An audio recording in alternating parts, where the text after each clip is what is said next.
রহমতের নবীকে 13 বছর দেখলো কে? আবু জাহাল।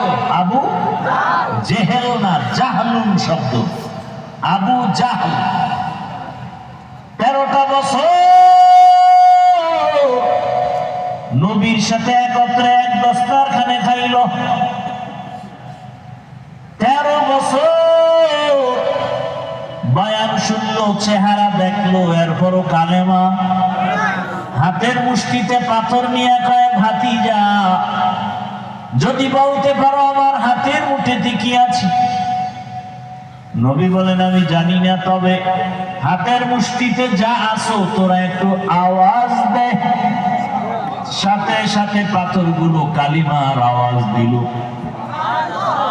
আবু জাহাল পাথরগুলো মাটির মধ্যে ফেলে কয়, মুহাম্মদ তুমি কতদিন আগে জাদুকর হয়েছো আমি জানতে পারি নাই। মান ইয়াহদিল্লাহু ফাহুয়াল মুহতাদ ওয়া মান ইউদ্লিল ফালান তাজিদা লাহু ওয়ালিয়ান মুরশিদা। হেদায়েতের মালিক কে? 13 বছর বয়ান শুনে আবু জাহাল কালেমা পড়ে না। অন্যদিকে 27 বছরের একটা যুবক তরবারি নিয়ে দৌড়ায় আমার নবীকে জবাই করার জন্য। কত বছরের যুবক? তরবারি নিয়ে যায় মুহাম্মদের গর্দান কেটে আনবে। রহমতের নবীর সামনে যাইয়াছে, হারা মুবারক দেখে তরবারি ফালায় কয়, রহমতের নবী কালেমা পড়ায়া মুসলমান বানায়া দেয়। এই 27 বছরের যুবকের নাম কি? নাম কি?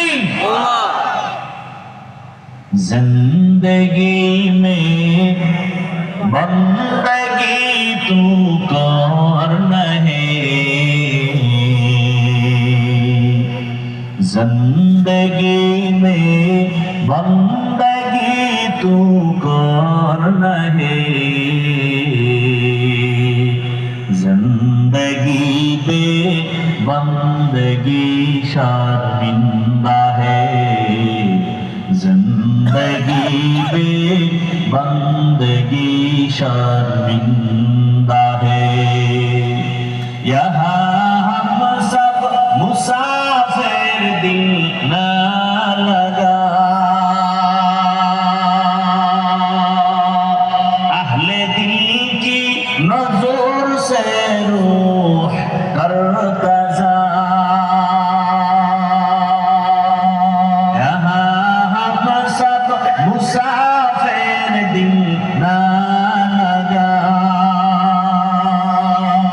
अहले दिल की नजर से रूह करता जा।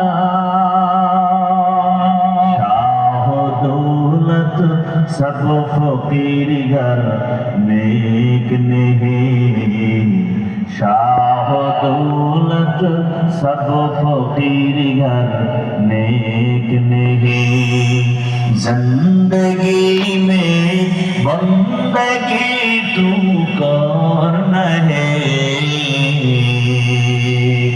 जिंदगी में बंदगी तू करना है, जिंदगी में बंदगी शर्मिंदा है, जिंदगी में बंदगी शर्मिंदा है, जिंदगी में बंदगी कुन बंदगी, बंदगी में जिंदगी शर्मिंदा